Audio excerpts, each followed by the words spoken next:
बिस्मिल्लाहिर्रहमानिर्रहीम, अस्सलामुअलैकुम। मैं हूं करामत मुगल और मेरे साथ हैं ईसा नकवी। नकवी साहब, आईनी तरमीम के मसवदे के हवाले से ये दावे किए गए थे कि इनके पास ना होने का क्रेडिट मियाँ नवाज शरीफ को जाता है। मियाँ नवाज शरीफ दिल से इनके हामी नहीं थे, तो क्या हुआ इन सब दावों का? देखें, ये जो दावे हैं ना, या ये बातें हैं कि मियाँ मोहम्मद नवाज शरीफ साहब बहुत जमहूरियत पसंद हैं, आइन पसंद हैं, कानून पसंद हैं, वो जमहूरी अक़दार पे यकीन रखते हैं, वो आइन की बालादस्ती पे यकीन रखते हैं, वो सिविल सुप्रामेसी जो है उसके दाई हैं। और मियाँ साहब जो हैं वो मंसूर हल्लाज हैं, वो मार्टिन लूथर किंग हैं, वो सुकरात हैं जो जहर का प्याला पी लेता है लेकिन जो है वो इस किस्म के काम नहीं करता। ये सारे दावे हो गए बर्बाद। इस वक्त हमारे सामने एक ब्रांड न्यू पिक्चर है, एक असल रियल वर्शन है, एक्सरे रिपोर्ट है, बल्कि सिटी स्कैन की रिपोर्ट है, जिसमें आपको छोटी छोटी चीज़ें भी अंदर चलती हुई नज़र आ जाती हैं। जो इस वक्त बात हो रही है ना, अब तो मामला अप स्केल हो गया। ये जो दावा था कि देखिए मियाँ मोहम्मद नवाज शरीफ तो दिल से नहीं इस बात के कायल थे ना, मियाँ साहब तो नहीं चाहते थे कि इस किस्म की तरामीम पास हों। मामला अब अप स्केल हो गया है। अच्छा, इलेक्शन कमीशन की तरफ से बगावत और बहुत जल्द बगावत की सरगोशियाँ इस वक्त शहर इक़्तिदार के सियासी ड्राइंग रूम्स के जीनत हैं, और उसके लिए पूरा एक परफेक्ट केस बनाकर सामने रखा गया कि देखें ये चीज़ें हो चुकी हैं, इसका मतलब है कि अब ये होना बाकी है। और इसी दौरान इसी पे यानी कि चलें, आप ये कह सकते हैं कि अयाज सादिक जो है वो यूक्रेनियन पार्लियामेंट के स्पीकर हैं। अच्छा, आप चलें ये समझ लें कि जनाब अता तारड़ जो है वो ट्रिनिडाड एंड टबागो के जो है वो वजीर इत्तलात हैं, वेस्ट इंडीज के साथ। आप ये कह सकते हैं कि जो राना सनाउल्लाह हैं वो मैं मुल्क दूं ना, हाँ, उन्हें कंबोडिया भिजवा दे जरा। चलें, कंबोडिया के वो वजीर दाखिला हैं। ख्वाजा आसिफ साहब जो है वो सेशल्स के वजीर दिफा है, या फिर आज़म नज़ीर तारड़ साहब जो हैं वो किसी सरजमीन बेआइन के वजीर कानून है। वाह, आप ये सारी कहानियां कर सकते हैं, लेकिन एक बंदा है जिसका नाम है इरफान सिद्दीकी जी, जो मुस्तनद तौर पर मियाँ साहब को पर्चियां लिख के देने वाला है, मियाँ साहब को बयानियां बना के देने वाला है, मियाँ साहब की तकरीरें लिखने वाला है। वो शख्स है जो मियाँ साहब की पार्टी के मंशूर को लिखने वाला है। वो जाहिर है कि वो ब्रेन सेल्स हैं मुस्लिम लीग नून के, जो इस तमाम कारगुजारी में वो उनके यहाँ ये है ना कि ये दो ज़हीन लोग हैं जी। एक इरफान सिद्दीकी साहब है, परवेज़ रशीद साहब नहीं, परवेज़ रशीद, एहसन इकबाल साहब। अच्छा, परवेज़ रशीद साहब जो हैं वो डिमोट हो गए हैं थोड़ा सा, सही। तो इरफान सिद्दीकी साहब जब वो बोलते हैं he is Nawaz Sharif proxy. अच्छा, अगर इरफान सिद्दीकी साहब बैठकर गुफ्तगू करेंगे और उस गुफ्तगू के नतीजे में आपको ये तासुर मिलेगा कि धमकी लगाई जा रही है 8 जजों को, फुल कोर्ट को, सुप्रीम कोर्ट ऑफ पाकिस्तान को, प्रैक्टिकली देखें इसका इम्पैक्ट और इसका इफेक्ट समझने की कोशिश करें। इस बात की ये जो तकसीम हुकूमत क्रिएट करके इसके ऊपर बातें कर रही है ना, ऐसा नहीं है। जब आप आइन को, कानून को जो शख्स पढ़ता है, जो रियासत को, रियासती उमूर को समझता है, उसको मालूम है कि जब आप 8 जज फुल कोर्ट के बात कर रहे हैं तो 2 एक तरफ खड़े हैं, 2 एक तरफ खड़े हैं, और एक तरफ खड़ा है justice Yahya Afridi, justice Aminuddin Khan, justice Naeem Akhtar Khan, justice Qazi Faez Isa और जस्टिस जमाल बंदोखेल। ये पाँच फिर मानी नहीं रखते।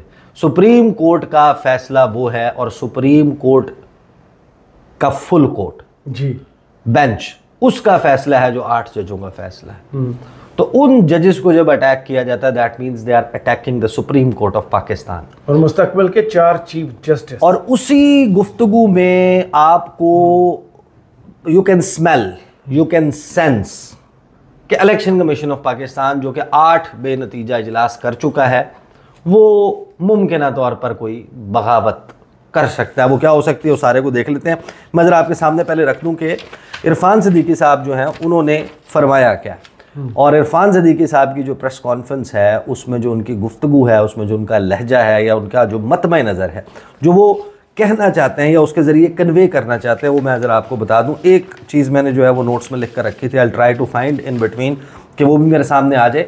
पाकिस्तान मुस्लिम लीग नून के सेनेटर इरफान सिद्दीकी ने कहा है कि हम अपनी हुदूद में रहना चाहते हैं। हमें हुदूद में रहने दें। धमकी, गोया ये उन्होंने कहा है कि हम हुदूद से बाहर भी निकल सकते हैं। ये जजों को कह रहे हैं ये कि ये have no doubt about it, उनका माजी में क्रेडिट है कि वो बात कर रहे हैं इस वक्त। उनका जो शख्स जिनसे वो मुखातिब हैं वो जस्टिस मंसूर अली शाह हैं। इस्लामाबाद में प्रेस कॉन्फ्रेंस करते हुए इरफान सिद्दीकी का कहना था कि आप आइन नहीं बनाते, आइन और कानून हम बनाते हैं। अच्छा, ये बातें जो है ना, इनमें से बहुत सारी बातें दुरुस्त भी हैं, फैक्चुअली करेक्ट है। The way you utter them, जिस तरीके से आप उनको पुट अप करते हैं, जब उसकी बुनत आप देखते हैं और उसका ओवरऑल जेस्चर देखते हैं, तो वो पोस्चरिंग वही है टकराव वाली। सही। वो है कि ओए जज, ओए, वो वाली है। आगे इरफान सिद्दीकी कहते हैं कि आपने पार्लियामान को नहीं, पार्लियामेंट ने आपको बनाया। माशाअल्लाह। हमने कहा आप 17 होंगे तो आप 17 हैं। हमने कहा कि आपकी तनख्वाह और पेंशन इतनी होगी तो इतनी है।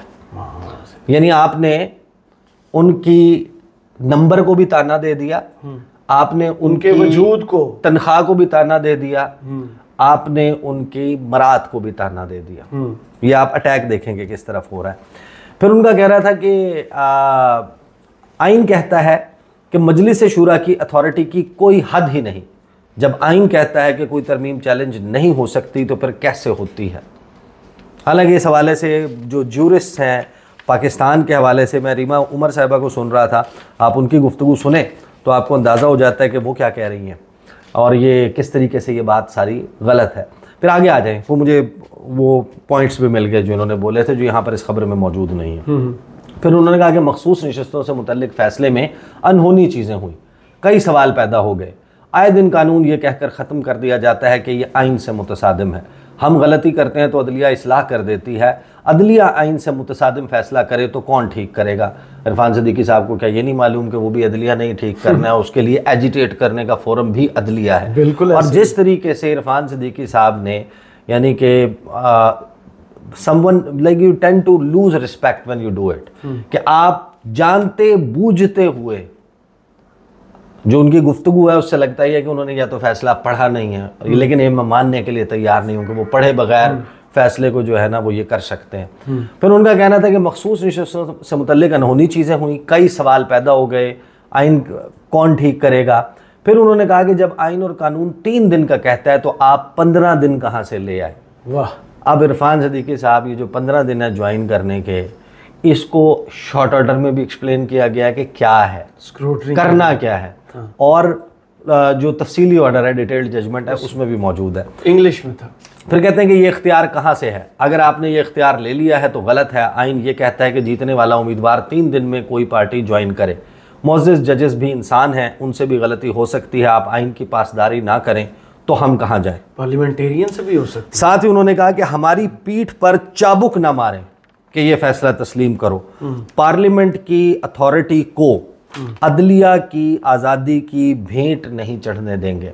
ये आप सोच लें कि ये नवाज शरीफ बोल रहे हैं। वो ये कह रहे हैं कि जो पार्लियामेंट की अथॉरिटी है ना, ये अदलिया की आज़ादी, ये फीकी फूके नारे आप ना लगाएं। सही।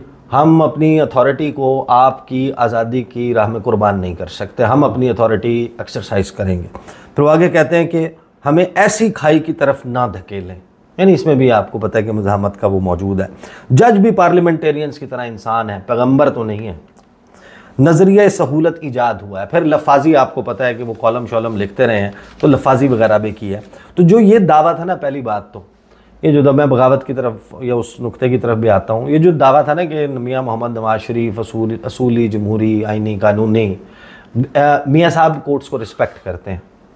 मियाँ साहब जो हैं वो आइन को जो है वो पसंद करते हैं। कौन सी? वो उन कोर्ट्स को रिस्पेक्ट करते हैं जो उनके फेवर करती हैं। जी वही, जो उनके मुखालिफिन के ख़िलाफ़ फ़ैसले दें, उनके हक में फैसले दें, तोड़ो, उनके खिलाफ बयानात दे दो, नहीं जो उनके उनको भूतों से तशबीह दे दो, वो ये सारा कुछ जो है वो मियाँ साहब करते हैं। तो ये जो दावा है ना, ये दावा तो अब हो गया एक तरफ। अब आ जाए अयाज सादिक साहब का ख़त। जी, इस प्रेस कॉन्फ्रेंस के पीछे अयाज सादिक साहब का ख़त और supreme election commission of Pakistan को शह। आप देखें, अभी तक 2 जजेस ने लिख कर ये बात इलेक्शन कमीशन ऑफ पाकिस्तान को कही है और पार्लियामेंट ने, मुख्तलिफ वज़रा ने अपनी आवाज़ें इलेक्शन कमीशन ऑफ पाकिस्तान को दी हैं, थपकी दी है, उनको बकअप किया है और उनको कहा है कि ये गैर आइनी फ़ैसला है, इसके ऊपर अमल दरामद नहीं करना। दैट डजंट रिमेन चढ़ जो बस। देखिए, और साथ में जो याद सादिक साहब का ख़त है, जब आप उसको पढ़ते हैं, उन्होंने कहा कि जो सुप्रीम कोर्ट ऑफ पाकिस्तान का फ़ैसला है उसके आने के बाद हमने फ़लाँ तब्दीली कानून में कर दी है। उस तब्दीली का इतलाक़ हमने माजी से कर दिया है, 2017 से। अगस्त में कानून साजी हुई और जुलाई में जाके इम्प्लीमेंट होगी। जुलाई में नहीं, 2017 से। जी, उन्होंने कहा कि 2017 से हमने उसका इतलाक़ कर दिया। लिहाजा जो 12 जुलाई को फैसला है उसके बाद हमने कानून साजी कर दी है, जिसका इतलाक़ जो है वो यानी कि हमने कानून ही बदल दिया। हमने अपील भी पार्लियामेंट में कर ली, वहाँ उस फैसले को टर्न डाउन करने के लिए हमने कानून। तो that makes a perfect scenario for the election commission of Pakistan. देखिए, election commission of Pakistan technically तौहीन अदालत कर चुका है। आर्टिकल 204 के तहत उनके खिलाफ तौहीन अदालत की कार्रवाई के लिए एक परफेक्ट ग्राउंड मौजूद है और उनके खिलाफ कार्रवाई हो सकती है, लेकिन अदालत इसमें कब तक रिस्ट्रेन का मुजाहरा करती है ये तो ज़ाहिर है कि मेरा गैस वर्क ही हो सकता है। मुझे लगता है कि वो रिस्ट्रेन ही रहेगा, क्योंकि जो उमर अता बंदयाल साहब, खैर उनकी अपनी मजबूरियां थी, लेकिन वो जिस हद तक इस पे रिस्ट्रेन वाला मामला करते रहे। वो जाते हुए चीफ जस्टिस थे, अब आने वाले जो चीफ जस्टिस है ना, उनसे इनको क्या? हाँ, उनके लिए तो ये मामला है ना कि देखें उनके पास तो बहुत पावर्स हैं।